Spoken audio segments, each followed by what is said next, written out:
سلام همگی آقا، چیت سیزن جدیدمون رو نگاه کنید که تامپر رو میگیرید تو دستتون، رگباری میگیرید، همه انمیاتون رو جر میدید.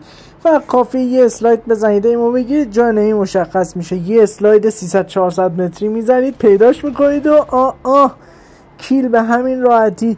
دوباره ایما میکنید، ایمباتمون یه نفر دیگه هم اینجا تشخیص میده، میریم بالا سرش. برای خرید این چیت هم میتونید جوین چنل تلگرام بشید که لینکش هم روی صفحه براتون نوشته شده، هم داخل کامنت ها پین شده، هم بیوی پیجمون هستش. هم میتونید دایرکت بیاید لینک تلگرام رو ازمون بگیرید و اینکه لینک ادمین تلگراممون هم پایین صفحه براتون نوشته شده.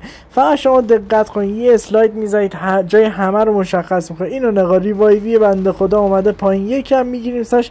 ای بابا عزیزم، کجا فرار میکنی؟ چرا داری زجه میزنی؟ اینجا پیدات میکنیم و تمام. به همین راحتی یعنی تامپر رو میگیری همینجوری رگبار میزنی، اشک همه رو در میاری.